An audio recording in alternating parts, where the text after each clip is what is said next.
राजकारणात कोणच कोणाचा कायमचा विरोधक आणि मित्र नसतो. याबरोबरच राजकारणात नेहमी आपणच वरचढ राहू यासाठीची काळजी आपण कायम घ्यायची असते. तुम्हाला हे आवडो न आवडो, पण राजकारणात जे राजकारण करायचं असतं ते करायचंच असतं. मग ते कधी जवळ घेऊन, कधी अटॅक करून, कधी लढून, असे सगळे मार्ग वापरून करायचं ते असतं. भारतीय जनता पार्टीनं महाराष्ट्रात गेल्या 10 वर्षामध्ये जो राजकारणाचा पट मांडलाय त्यात विरोधक अक्षरशः गारद झालेत. माझं हे बोलणं तुम्हाला अतिशयोक्ती वाटेल, कदाचित पटणार नाही, पण हा व्हिडिओ शेवटपर्यंत तुम्ही बघा, मग तुम्हाला माझं हे जे म्हणणं आहे ते पटेल. नमस्कार मंडळी, मी दीपक दराडे आणि तुम्ही पाहताय फॉर द पीपल. चॅनलला अद्याप आपण सबस्क्राईब केलं नसेल, फॉलो केलं नसेल तर ते आवर्जून करा. व्हिडिओ पुढे पाहण्यापूर्वी ते लगेच करा. तर मंडळी, मी हे म्हणत होतो की भारतीय जनता पार्टीनं मोठ्या शिताफेनं नियोजनबद्ध पद्धतशीरपणे महाराष्ट्रातले विरोधक संपवले किंवा त्यांचा काटा काढला. आता केवळ महाराष्ट्रापुरतं बोलतोय म्हणून महाराष्ट्रातल्याच घटना घडामोडींविषयी आपण बोलूया. कोण विरोधक संपवले असा प्रश्न तुम्हाला पडला असेल तर बघा, उद्धव ठाकरे, शरद पवार, एकनाथ शिंदे, अजित पवार, राज ठाकरे, अशी यादी बरीच मोठी होईल. परंतु हे महाराष्ट्रातले प्रमुख नेते आहेत ज्यांच्यामुळं महाराष्ट्रात राजकारण करताना भाजपच्या राजकारणाला नख लागू शकतं, त्यांच्याकडून भविष्यामध्ये आव्हान मिळू शकतं. राजकारणातली ही गोष्ट समजून घ्यायला जरा खोलवर जाऊन आपल्याला विचार करावा लागेल. आता मगाशी मी म्हणालो की गेल्या 10 वर्षात म्हणजे 2014 पासून भारतीय जनता पार्टीनं महाराष्ट्रात जो राजकीय पट मांडला त्यात भाजपाच्या विरोधात उभा राहण्याची क्षमता असलेले नेते भाजपानं पद्धतशीरपणे संपवलेत. कोणाची विश्वासार्हता संपवली आहे तर कोणाची ताकदच संपवली आहे. तुम्ही म्हणाल की अरे उद्धव ठाकरे, शरद पवार वगैरे ठीक आहेत, पण एकनाथ शिंदे आणि अजित पवार हे तर त्यांच्या सोबत आहेत आणि सत्तेत सुद्धा आहेत, मग ते संपले कसे काय? तर त्यांचं अस्तित्व हे भाजपच्या इच्छा जोपर्यंत आहेत तोपर्यंत असणार आहे. गरज संपली की हे नेते कुठं असतील याचा अंदाज तुम्ही बांधू शकता. आता बघा, 2014चं वर्ष आठवा. महाराष्ट्रात विधानसभा निवडणुकीच्या पार्श्वभूमीवर शिवसेना भाजपची 25 वर्ष जुनी युती तुटली होती. निवडणूक झाल्यानंतर भाजपला सर्वाधिक 122 जागा मिळाल्या. त्यावेळी शरद पवारांनी संधी साधली आणि भाजप व शिवसेनेत दरी वाढेल असं काम केलं. न मागताच शरद पवारांनी भाजपला बिनशर्त पाठिंबा दिला. शिवसेना विरोधात बसली, एकनाथ शिंदे विरोधी पक्षनेते झाले. मात्र गणित चुकतंय हे लक्षात आल्यावर उद्धव ठाकरेंनी पुन्हा भाजपला पाठिंबा दिला आणि ते सरकारमध्ये सुद्धा सामील झाले. मंत्रिपद मिळण्यापासून ते 2019 पर्यंतच्या संपूर्ण 5 वर्षात या काळामध्ये भाजप आणि शिवसेनेच्या नेत्यांमध्ये कायम धुसफूस आपल्याला पाहायला मिळाली. आता हे सर्व घडताना किंवा शरद पवारांनी त्यांचं राजकारण पाहिलं होतं. शिवसेना भाजपपासून दूर झाली तर पवारांच्या राजकारणाला मोठा स्पेस निर्माण होणार होता आणि झालंही पवारांच्या इच्छेसारखंच. त्यानंतर 2019च्या लोकसभा निवडणुकीत भाजपच्या नेत्यांनी गरज पाहून उद्धव ठाकरेंशी जुळवून घेतलं. त्यानंतर विधानसभेच्या निवडणुकीतही ते जुळवूनच घेतल्याचं दिसलं.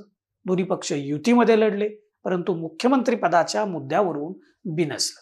2.5 वर्षाचा मुख्यमंत्रीपदाचा फॉर्म्युला ठरलाच नसल्याचं सांगून भाजपनं उद्धव ठाकरेंच्या स्वप्नांना झिडकारून लावलं. परंतु उद्धव ठाकरे काँग्रेस व राष्ट्रवादी काँग्रेस बरोबर आघाडी करीत मुख्यमंत्रीपदी विराजमान झाले. दुर्दैवानं करोना आला होता, त्यामुळे 2 वर्ष महाविकास आघाडीचं सरकार सुरू राहिलं. पण करोना संपताच भाजपनं एकनाथ शिंदेच्या माध्यमातून शिवसेनेमध्ये मोठा भूकंप घडवून आणला. उद्धव ठाकरेंच्या शिवसेनेला मोठं खिंडार पडलं. 40 आमदार आणि 13 खासदार एकनाथ शिंदेसोबत गेले आणि त्यांनी भाजप बरोबर सत्ता स्थापन केली. उद्धव ठाकरेंच्या सोबत राहिलेल्या अनेक नेत्यांच्या मागे ईडी, सीबीआय, इन्कम टॅक्स या चौकशीचा ससेमिरा लावून भाजपानं केंद्रातील सत्तेच्या जोरावर उद्धव ठाकरेंना पुरतं बेजार करून सोडलं. लोकसभेतील विजयानं उद्धव ठाकरेंना संजीवनी मिळते असं वाटत असतानाच विधानसभा निवडणुकीमध्ये काय झालं ते तुम्ही बघितलं. उद्धव ठाकरेंच्या शिवसेनेचा परफॉर्मन्स हा खूपच खराब राहिला. उद्धव ठाकरेंवर झालेल्या हृदय शस्त्रक्रिया पाहता आता यापुढच्या काळात ते फार फिरतील असं वाटत नाही. आदित्य ठाकरे एकदमच नवखे आहेत. त्यांना त्यांची शिवसेना उभी करावी लागणार आहे. कुठलाही नेता संघटना उभी राहायची म्हटलं तर 10 ते 15 वर्ष अगदी नियोजनबद्ध आणि पद्धतशीर काम करावं लागतं. बरं, हे सर्व पाहता उद्धव ठाकरेंच्या शिवसेनेला पुढची 10 ते 15 वर्ष काम करावं लागेल. त्यातही भाजपच्या हातात केंद्र आणि राज्याची सत्ता असल्यानं ते वारंवार विरोधकांना दाबण्याचा प्रयत्न करणार आहे. त्यामुळे हा लढा सोपा नसणार आहे जेवढा आपल्याला वाटतोय तेवढा. आता उद्धव ठाकरेंची साथ सोडून गेलेल्या एकनाथ शिंदेबद्दल बोलूया. 40 आमदार, 13 खासदार, शिवसेना पक्ष, चिन्ह असं सगळंच घेऊन ते भाजप बरोबर गेले होते आणि सत्ता त्यांनी स्थापन केली. परिस्थिती पाहून भाजपनं शिंदेंना मुख्यमंत्री देखील केलं. परंतु आताच्या निवडणुकीत पुन्हा भाजपनं सर्वाधिक 132 जागा मिळवल्यानंतर मुख्यमंत्री पदावर त्यांनी डावा ठोकला. एकनाथ शिंदेने आपल्या नेतृत्वात निवडणूक लढली आहे आणि प्रचंड बहुमत मिळालंय. त्यामुळं मुख्यमंत्री पदावर दावा करीत कार्यकर्त्यांकरवी मुख्यमंत्री पदासाठी एक लॉबिंग सुरू केलं. मात्र मोदी शहा यांच्याकडून योग्य शब्दात निरोप मिळाल्यानंतर पत्रकार परिषद घेत भाजपचा मुख्यमंत्री होण्यामध्ये आपली कोणतीही अडचण नसल्याचं सांगण्याची वेळ ही एकनाथ शिंदेंवर आली. एवढंच नाही तर भाजपचे सर्वोच्च नेते पंतप्रधान नरेंद्र मोदी आणि केंद्रीय गृहमंत्री अमित शहा हे जो निर्णय घेतील तो आपल्याला मान्य असेल असंही त्यांनी सांगितलं. आता शिंदे यांच्या या सांगण्यातून काय स्पष्ट होतं तर ते मोदी आणि शहा यांच्या शब्दाबाहेर जाऊ शकत नाहीत. मोदी शहा यांचे निर्णय एकनाथ शिंदे यांच्या शिवसेनेला मान्य असतील असाच याचा अर्थ होतो. म्हणजे यापुढे शिंदेच्या शिवसेनेचे निर्णय देखील दिल्लीतूनच होणार. ज्या बाळासाहेब ठाकरेंच्या विचारासाठी शिंदे आणि सहकाऱ्यांनी बंड करून पुन्हा भाजपसोबत सरकार स्थापन केलं असं जे ते सांगतात, त्या बाळासाहेबांना त्यांच्या शिवसेनेबाबतचे निर्णय भारतीय जनता पार्टीचे दिल्लीतले नेते घेणार हे पटलं असतं का असा प्रश्न आज पडतो. लांब कशाला 6 महिन्यापूर्वी झालेल्या ज्या लोकसभा निवडणुका होत्या त्यावेळी सुद्धा शिंदेच्या शिवसेनेचे उमेदवार कोण असणार, त्यांना कोणते मतदारसंघ द्यायचे याचे निर्णय देखील दिल्लीतून झालेले आपण पाहिले. त्यामुळं एकनाथ शिंदे आणि त्यांच्या सहकाऱ्यांना भाजपाच्या विरोधात जाऊन काहीच करता येणार नाही. शिवाय पक्षातलं जे बंड झालं होतं, पक्ष चिन्ह याबाबतचा निर्णय हा अद्याप सर्वोच्च न्यायालयात प्रलंबित आहे. त्यामुळं शिंदे आणि सहकारी भाजपाकडून मिळेल त्यात समाधानी असतील आणि त्यांना समाधानी राहावंच लागेल अशी पुढची स्थिती असणार आहे. आता शरद पवार आणि अजित पवार यांच्याविषयी बोलूया. महाराष्ट्राच्या राजकारणामध्ये शरद पवार हे त्यांच्या अंतिम टप्प्यात आहेत. त्यांनी शेवटच्या श्वासापर्यंत लढण्याची उमेद या विधानसभा निवडणुकीच्या निकालानंतर जागवली. आणि असं जरी असलं तरी वयोमानाचा विचार करता त्यांना यापुढच्या काळात पक्षाचं संघटन असेल, प्रचार असेल किंवा इतर दैनंदिन कामकाजामध्ये निश्चितच मर्यादा येणार आहेत आणि हे आपण मानायलाच हवं. तसं पाहिलं तर शरद पवारांची राजकीय इनिंग खेळून झालेली आहे. आता खरं तर त्यांच्या पुढच्या पिढ्यांचं काय हाच प्रश्न उरतो. शिवसेना भाजपापासून वेगळी झाली तेव्हा राष्ट्रवादी काँग्रेसनं भाजपाच्या बरोबर जाण्याचा प्लॅन केला होता, परंतु शरद पवारांनी त्याला अडकाठी घातली. अजित पवारांबरोबरचा पहिला प्रयत्न फसल्यानंतर भाजपनं एकनाथ शिंदेच्या माध्यमातून शिवसेनेतच भूकंप घडवला. त्यानंतर वर्षभरातच अजित पवारांनी राष्ट्रवादीमध्ये पुन्हा बंड केलं आणि 40 आमदारांसह ते भाजपसोबत परत सत्तेमध्ये सहभागी झाले. अजित पवार आणि त्यांच्यासोबत भाजप बरोबर गेलेल्या अनेक नेत्यांना खरं तर दुसरा पर्याय नव्हता. त्याचं कारण म्हणजे या सगळ्यांवर भ्रष्टाचाराचे आरोप होते आणि त्या आरोपात त्यांना कदाचित तुरुंगात सुद्धा जावं लागणार होतं. हे सर्व टाळायचं असेल तर भाजप बरोबर जाणं योग्य आणि तसा निर्णय राष्ट्रवादी काँग्रेसच्या बैठकीत सुद्धा झाला होता. मात्र शरद पवारांना त्यांच्या पुरोगामी विचारांच्या इमेजमुळं थेट भाजपसोबत हात मिळवणी करणं शक्य नव्हतं. तसं झालं तर त्यांच्या आजवरच्या राजकारणावरून राहिला सायला विश्वास देखील उडून जाणार होता. त्यामुळे शरद पवार भाजपसोबत जाण्याच्या विचारात पुढे गेले नाही. अजित पवार आणि सहकारी त्यांचे हे भाजप बरोबर गेले, सरकारमध्ये सामील देखील झाले आणि त्यानंतरच्या लोकसभा निवडणुकीत जनतेनं अजित पवारांना स्पष्ट नाकारलं. मात्र आता विधानसभेच्या निवडणुकीत मात्र स्वीकारल्याचा कौल दिसलाय. केंद्रामध्ये भाजपची सत्ता असेपर्यंत अजित पवारांना देखील इतर कोणतीही हालचाल करता येणार नाही. त्यांनाही भाजपचे दिल्लीतले नेते जे सांगतील तेच ऐकावं लागणार आहे. आणि ज्या पद्धतीनं भाजपला यश मिळालंय, बहुमताच्या अगदी जवळ एकट्या भाजपच्याच आमदारांची संख्या आहे, त्यावरून तरी येणाऱ्या काळात अजित पवार आणि सहकाऱ्यांना इतर कोणताही स्कोप दिसत नाही. तसंच पक्ष चिन्ह याबाबतचा निर्णय शिवसेनेप्रमाणेच यांचा देखील सर्वोच्च न्यायालयात प्रलंबित आहे.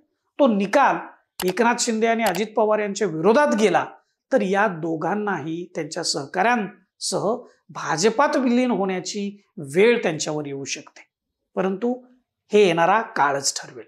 आता यांच्या व्यतिरिक्त महाराष्ट्रात भारतीय जनता पार्टीला आव्हान देईल असा एक नेता आहे, तो म्हणजे राज ठाकरे. विकासाची स्पष्टता असलेला, जबरदस्त वक्तृत्वाची देणगी लाभलेला असा हा नेता. परंतु गेल्या 10 वर्षात राज ठाकरे यांची विश्वासार्हता संपवण्यात भाजपनं कोणतीच कसर सोडली नाही. 2014च्या लोकसभा निवडणुकीत स्वतःचे उमेदवार उभे करून नरेंद्र मोदींनाच पंतप्रधान होण्यासाठी मदत करणार म्हणून राज ठाकरेंनी त्यांची भूमिका मांडली. पण जर राज ठाकरे मोदींनाच समर्थन देणार असतील तर मग त्यांच्या उमेदवारांच्या ऐवजी भाजपच्याच उमेदवारांना मतदान करण्यास नागरिकांनी पसंती दिलेली दिसते. त्यानंतर राज ठाकरेंनी 2019च्या निवडणुकीमध्ये मोदी शहा यांच्या विरोधात भूमिका घेतली आणि देशभर राज ठाकरेंची एक क्रेज निर्माण झाली. महाराष्ट्रातले राज ठाकरे देशात लोकप्रिय झाले. अगदी इतर विरोधी पक्षांच्या उमेदवारांनी देखील राज ठाकरेंच्या सभेची मागणी केली होती. लाव रे तो व्हिडिओ हे प्रचंड गाजलं त्यावेळी. परंतु त्यानंतर राज ठाकरे एकदम शांत झाले. त्यांनी राजकीय भूमिका घेणंच जवळपास बंद केलं.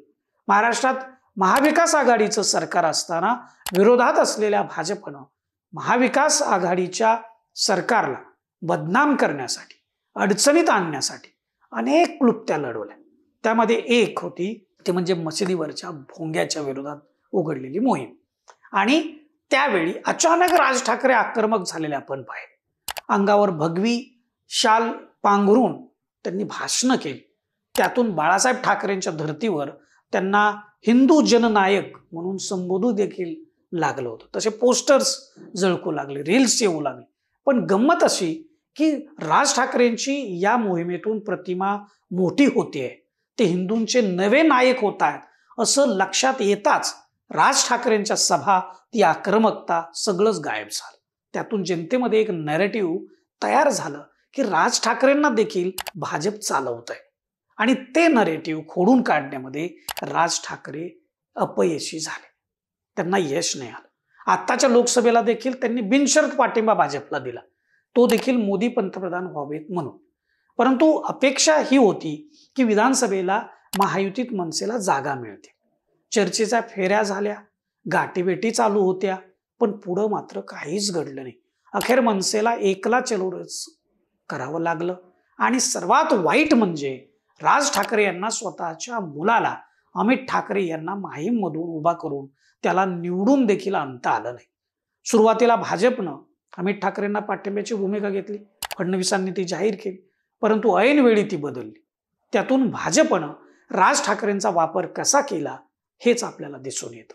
राज ठाकरे जर मागच्या 5 वर्षामध्ये संपूर्ण महाराष्ट्रात तालुक्यात जर फिरले असते तर आजचं चित्र वेगळं दिसलं असतं. आणि हे भाजपच्या धुरीणांना पक्क माहिती आहे.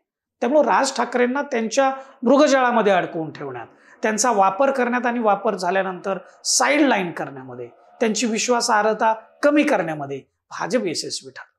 महाराष्ट्रातल्या काँग्रेसबद्दल जर बोलायचं झालं तर विचार करण्याची सोयच नाही. एकतर आधीच अनेक जण पक्ष सोडून गेलेत आणि जे राहिले होते त्यातल्या बाळासाहेब थोरात, पृथ्वीराज चव्हाण यांच्यासारख्या बड्या नेत्यांचा पराभव झाला. आणि सर्वात महत्वाचं म्हणजे आता हे नेते 60च्या आसपास आहेत. शिवाय ते त्यांच्या संपूर्ण राजकीय कारकिर्दीत बहुतांश काळ हे सत्तेत राहिलेले आहेत. त्यामुळे विरोधात असताना रस्त्यावरची जी लढाई लढावी लागते ही या नेत्यांकडून लढली जाऊ शकत नाही. जे नेते आहेत आत्ता त्यांच्यापैकी म्हणजे अमित देशमुख असतील, विश्वजित कदम असतील, यांच्यासारखे नेते देखील रस्त्यावरची लढाई लढू शकत नाहीत. म्हणून काँग्रेसला आता नवीन फळी उभा करावी लागेल. आणि त्यातूनच नवीन नेतृत्व उभा राहू शकेल. भाजपनं पद्धतशीरपणे विरोधक संपवले, त्यांचा काटा काढला, असं जे मी सुरुवातीला म्हणालो ते यातून तुम्हाला आता लक्षात येत असेल. कारण कोणताही पक्ष, नेता, आमदार, खासदार हे असे अचानक तयार होत नाहीत, अचानक निवडून येत नाहीत. त्यासाठी 10-15 वर्ष काम करावं लागतंय, जनतेच्या हृदयामध्ये स्थान मिळवावं लागतंय. महाराष्ट्रातल्या इतर पक्षात तरी महाराष्ट्राची स्पेस ते भरून काढतील अशी धमक सध्या तरी वाटत नाही. ज्या नेत्यांमध्ये ती आहे ते मात्र भाजपच्या गळाला लागलेत किंवा भाजपनं त्यांचा विश्वास संपवला. एका अर्थानं विरोधकांचा काटा काढण्यामध्ये भाजप यशस्वी ठरलाय. आता भाजपनं विरोधक संपवले म्हणजे काही पाप नाही केलेलं. राजकारणामध्ये आपला विरोधक निवडून येऊ नये यासाठी काँग्रेसनंही विरोधक उभा राहू दिले नाहीत. त्यांनीही कित्येक विरोधक संपवले. अगदी साम दाम दंड भेद याचा वापर आज आणि आत्ताच होतोय असं नाही, काँग्रेसनंही त्याचा वापर त्यावेळी केलेला आहे. हा एक मात्र नक्की आहे की राजकीय विरोध समोरच्याला उद्ध्वस्त करणारा नसावा, त्या विरोधात विवेक मेलेला नसावा, इतकी अपेक्षा नक्की आहे. आता विवेकी मार्गानं लढा सुरू ठेवला तरच जनतेचा विश्वास पुन्हा एकदा विरोधक मिळवू शकतील. कारण त्यांचे जर हात दगडाखाली अडकलेले असतील तर सत्तेतली भाजपा जी आहे ती विरोधातला लढा उभा राहू देणार नाही. त्यांच्यावर कारवाईची कुऱ्हाड ते केव्हाही उचलणार हे निश्चित आहे. त्यामुळं नवी कोरी फळी उभा करावी लागेल. त्यासाठी या विरोधातील पक्षांचा दृढ निश्चय आवश्यक आहे. आपला मुलगा, नातू, नात किंवा नात्यातला, जातीचा असं म्हणून जर त्यालाच पक्षातली पदं देत राहिले, लाभाची पदं देत राहिले तर विरोधक जर लढा उभा करतील त्याला यश मिळणार नाही, जनतेचा पाठिंबा मिळणार नाही. घराणेशाही, सरंजामशाही याला सामान्य माणूस थारा देईल असं राजकारण भविष्यात कमी होईल असं दिसतं. विरोधकांनी अजूनही वेळ गेली नाही असं समजून कामाला लागावं. तुम्हाला काय वाटतं ते व्हिडिओच्या खालील कमेंट बॉक्समध्ये जरूर लिहा आणि फॉर द पीपल चॅनलला सबस्क्राईब करा, लाईक व फॉलो जरूर करा. धन्यवाद.